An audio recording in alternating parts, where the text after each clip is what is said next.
രാത്രിയുടെ നിശബ്ദതയിൽ ഉറങ്ങാൻ കിടക്കുമ്പോഴോ അല്ലെങ്കിൽ ജോലിസ്ഥലത്ത് ലാപ്ടോപ്പിന് മുന്നിൽ ഇരിക്കുമ്പോഴോ നിങ്ങളുടെ മനസ്സ് പെട്ടെന്ന് നിയന്ത്രണം വിട്ട് എങ്ങോട്ടെങ്കിലും പായാറുണ്ടോ? വർഷങ്ങൾക്ക് മുൻപ് നടന്ന ഒരു ചെറിയ തർക്കത്തെക്കുറിച്ചോ അല്ലെങ്കിൽ ഭാവിയിൽ സംഭവിക്കാൻ വിദൂര സാധ്യത പോലുമില്ലാത്ത ഒരു ദുരന്തത്തെക്കുറിച്ചോ ഓർത്ത് നിങ്ങളുടെ ഹൃദയമിടിപ്പ് വർദ്ധിക്കാറുണ്ടോ?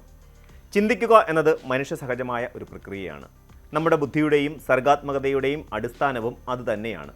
എന്നാൽ ഈ ചിന്തകൾ ഒരു പരിധി വിട്ട് ഒരു ചുഴി പോലെ നമ്മെ ഉള്ളിലേക്ക് വലിച്ചെടുക്കുന്ന അവസ്ഥയെയാണ് നമ്മൾ ഓവർ തിങ്കിങ് അഥവാ അമിത ചിന്ത എന്ന് വിളിക്കുന്നത്.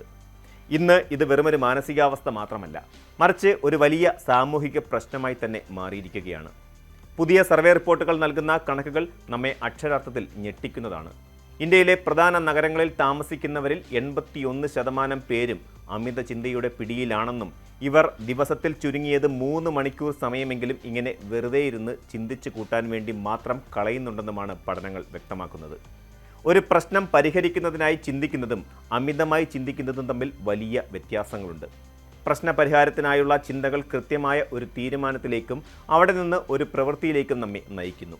എന്നാൽ ഓവർ തിങ്കിങ് നമ്മെ എങ്ങും എത്തിക്കുന്നില്ല എന്ന് മാത്രമല്ല, ചെളിയിൽ പൂണ്ടുപോയ ഒരു കാറിൻ്റെ ചക്രങ്ങൾ അതിവേഗം കറങ്ങുന്നത് പോലെയുമാണത്. എത്ര ഊർജം ചെലവാക്കിയാലും വണ്ടി ഒരിഞ്ച് പോലും മുന്നോട്ട് നീങ്ങുകയില്ല.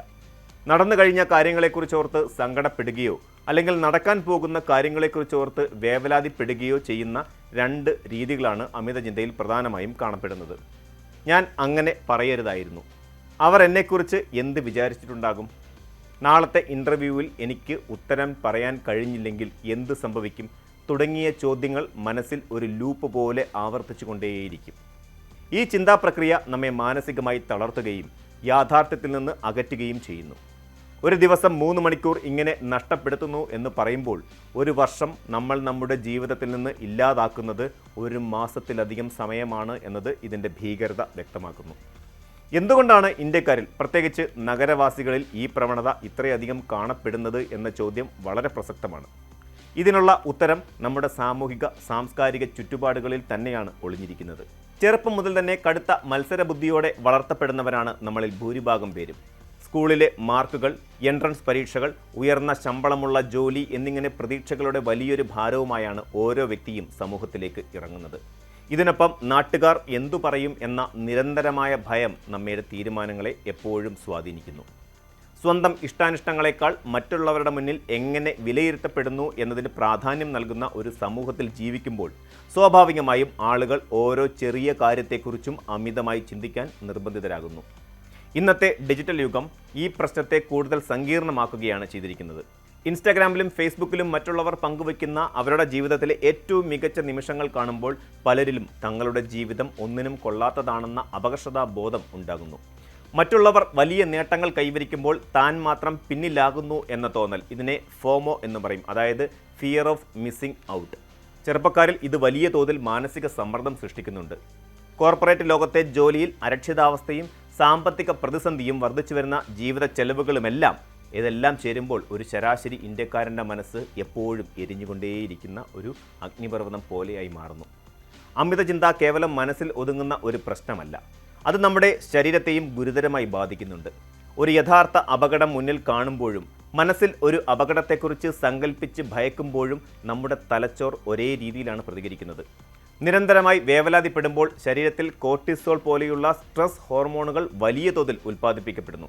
ഇത് നാഡീവ്യൂഹത്തെ എപ്പോഴും ഒരു അടിയന്തരാവസ്ഥയായി നിലനിർത്തുവാൻ കാരണമാകുന്നു. ഇതിൻ്റെ ഫലമായി കടുത്ത ക്ഷീണം, ഉറക്കമില്ലായ്മ, ദഹനപ്രശ്നങ്ങൾ, പേശിവേദന എന്നിവ അനുഭവപ്പെടുന്നു. കൃത്യമായ ഉറക്കം ലഭിക്കാതെ വരുമ്പോൾ അടുത്ത ദിവസം വീണ്ടും ചിന്താക്കുഴപ്പങ്ങൾ വർദ്ധിക്കുന്ന ഒരു ദുഷിച്ച വലയത്തിലേക്ക് നമ്മൾ അറിയാതെ തന്നെ ചെന്ന് വീഴുന്നു. കൂടാതെ അമിതമായി ചിന്തിക്കുന്നവരിൽ തീരുമാനങ്ങൾ എടുക്കാനുള്ള കഴിവ് ഗണ്യമായി കുറയുന്നതായി മനഃശാസ്ത്രജ്ഞർ ചൂണ്ടിക്കാണിക്കുന്നു. ഡിസിഷൻ ഫാറ്റിഗ് എന്ന അവസ്ഥയാണ് ഇത്. ലഭ്യമായ എല്ലാ വിവരങ്ങളും വിശകലനം ചെയ്ത് സംഭവിക്കാൻ സാധ്യതയുള്ള എല്ലാ നെഗറ്റീവ് കാര്യങ്ങളെക്കുറിച്ചും ചിന്തിച്ച് തീരുമാനമെടുക്കുന്നത് നീട്ടിക്കൊണ്ടുപോകുന്ന പ്രവണത ഇവരിൽ കൂടുതലായിരിക്കും. ഇത് ജോലിസ്ഥലത്തും വ്യക്തിജീവിതത്തിലും വലിയ തിരിച്ചടികൾക്ക് കാരണമാകുന്നു. ദീർഘകാലാടിസ്ഥാനത്തിൽ ഈ അമിത ചിന്ത കടുത്ത ഉത്കണ്ഠാ രോഗങ്ങളിലേക്കും അതുപോലെ വിഷാദ രോഗങ്ങളിലേക്കും നയിച്ചേക്കാം. പലർക്കും തങ്ങളുടെ അമിത ചിന്തയെക്കുറിച്ച് പല തെറ്റിദ്ധാരണകളുമുണ്ട്. കൂടുതൽ ചിന്തിക്കുന്നത് തങ്ങളുടെ ബുദ്ധിശക്തിയുടെ ലക്ഷണമാണെന്നും ഏത് പ്രതിസന്ധിയെയും നേരിടാൻ അത് തങ്ങളെ പ്രാപ്തരാക്കുമെന്നും അവർ വിശ്വസിക്കുന്നു. താനൊരു പെർഫെക്ഷനിസ്റ്റ് ആയതുകൊണ്ടാണ് ഇങ്ങനെ എല്ലാ കാര്യങ്ങളും സൂക്ഷ്മമായി ചിന്തിക്കുന്നത് എന്ന് ന്യായീകരിക്കുന്നവരുമുണ്ട്. എന്നാൽ യാഥാർത്ഥ്യം ഇതിൽ നിന്നെല്ലാം വളരെ അകലെയാണ്. അമിതചിന്ത എന്നത് ഒരു തരത്തിലുള്ള പ്രതിരോധ സംവിധാനം മാത്രമാണ്. പരാജയപ്പെടുമോ എന്ന ഭയത്തെയും സ്വന്തം കഴിവില്ലായ്മയെയും മറച്ചുവെക്കാനുള്ള ഒരു മനഃശാസ്ത്രപരമായ കവചം. ഒരു കാര്യത്തെക്കുറിച്ച് ഒരുപാട് ചിന്തിക്കുമ്പോൾ നമ്മൾ അതിനായി എന്തൊക്കെ ചെയ്യുന്നുണ്ട് എന്ന ഒരു മിഥ്യാബോധം നമ്മുടെ തലച്ചോറിന് ലഭിക്കുന്നു. എന്നാൽ വാസ്തവത്തിൽ യാതൊരു വിധത്തിലുമുള്ള പ്രായോഗികമായ ഇടപെടലുകളും അവിടെ നടക്കുന്നില്ല. അതാണ് സത്യം. ഈ മാനസിക തടവറയിൽ നിന്നും പുറത്തു കടക്കുക എന്നത് അസാധ്യമായ ഒരു കാര്യമല്ല. അതിനുള്ള ആദ്യത്തെ പടി താൻ അമിത ചിന്തയുടെ പിടിയിലാണെന്ന യാഥാർത്ഥ്യം തിരിച്ചറിയുക എന്നതാണ്. ചിന്തകൾ എപ്പോഴാണ് നിയന്ത്രണം വിട്ടു പോകുന്നത് എന്ന് സ്വയം നിരീക്ഷിക്കണം. അത്തരം സന്ദർഭങ്ങളിൽ മൈൻഡ്ഫുൾനെസ് പരിശീലിക്കുന്നത് വളരെ ഫലപ്രദമാണ്. അതായത് ഭൂതകാലത്തെക്കുറിച്ചുള്ള ഓർമ്മകളിലും ഭാവിയിലേക്കുള്ള ആശങ്കകളിലും മുഴുകാതെ നിലവിലെ നിമിഷത്തിലേക്ക് മനസ്സിനെ പൂർണ്ണമായി കൊണ്ടുവരിക. ചുറ്റുമുള്ള ശബ്ദങ്ങൾ ശ്രദ്ധിക്കുന്നതും ശ്വാസോച്ഛ്വാസത്തിൽ ശ്രദ്ധ കേന്ദ്രീകരിക്കുന്നതുമെല്ലാം ഇതിന് സഹായിക്കും. മറ്റൊരു പ്രധാന മാർഗം ചിന്തകളെ എഴുതി വയ്ക്കുക എന്നതാണ്. മനസ്സിൽ തിങ്ങി നിറഞ്ഞു നിൽക്കുന്ന ആശയക്കുഴപ്പങ്ങളെയും പേടികളെയും ഒരു കടലാസിലേക്ക് പകർത്തുന്നതിലൂടെ മനസ്സിന് വലിയൊരു ആശ്വാസം ലഭിക്കുന്നു. അതുപോലെ തന്നെ ദിവസത്തിൽ ഒരു പ്രത്യേക സമയം വറി ടൈമായി മാറ്റിവെക്കാം. ഉദാഹരണത്തിന് വൈകുന്നേരം 5 മുതൽ 5:30 വരെയുള്ള സമയം മാത്രം പേടിപ്പെടുത്തുന്ന കാര്യങ്ങളെക്കുറിച്ച് ചിന്തിക്കാനായി നീക്കിവെക്കുക. മറ്റേതെങ്കിലും സമയത്ത് ഇത്തരം ചിന്തകൾ വന്നാൽ അത് വൈകുന്നേരം ചിന്തിക്കാമെന്ന് മനസ്സിനെ പറഞ്ഞ് പഠിപ്പിക്കുക. ഏറ്റവും പ്രധാനപ്പെട്ട കാര്യം ചിന്തകളിൽ കുരുങ്ങിക്കിടക്കാതെ ചെറിയ രീതിയിലെങ്കിലും പ്രായോഗികമായി പ്രവർത്തിച്ചു തുടങ്ങുക എന്നതാണ്. കർമ്മനിരതനായ ഒരു വ്യക്തിക്ക് അമിതമായി ചിന്തിക്കാൻ അധികം സമയം ലഭിക്കില്ല. നമ്മുടെ മനസ്സ് വളരെ മികച്ച ഒരു സേവകനാണ്, എന്നാൽ അതൊരു മോശം യജമാനനുമാണ്. ദിവസവും 3 മണിക്കൂർ വീതം നഷ്ടപ്പെടുത്താൻ മാത്രം വില കുറഞ്ഞതല്ല നമ്മുടെ ജീവിതം. അസ്തിത്വമില്ലാത്ത പ്രശ്നങ്ങളെക്കുറിച്ചോർത്ത് വർത്തമാനകാലത്തെ സന്തോഷങ്ങൾ ഇല്ലാതാക്കാതിരിക്കാൻ നമ്മൾ ബോധപൂർവം ശ്രമിക്കേണ്ടതുണ്ട്.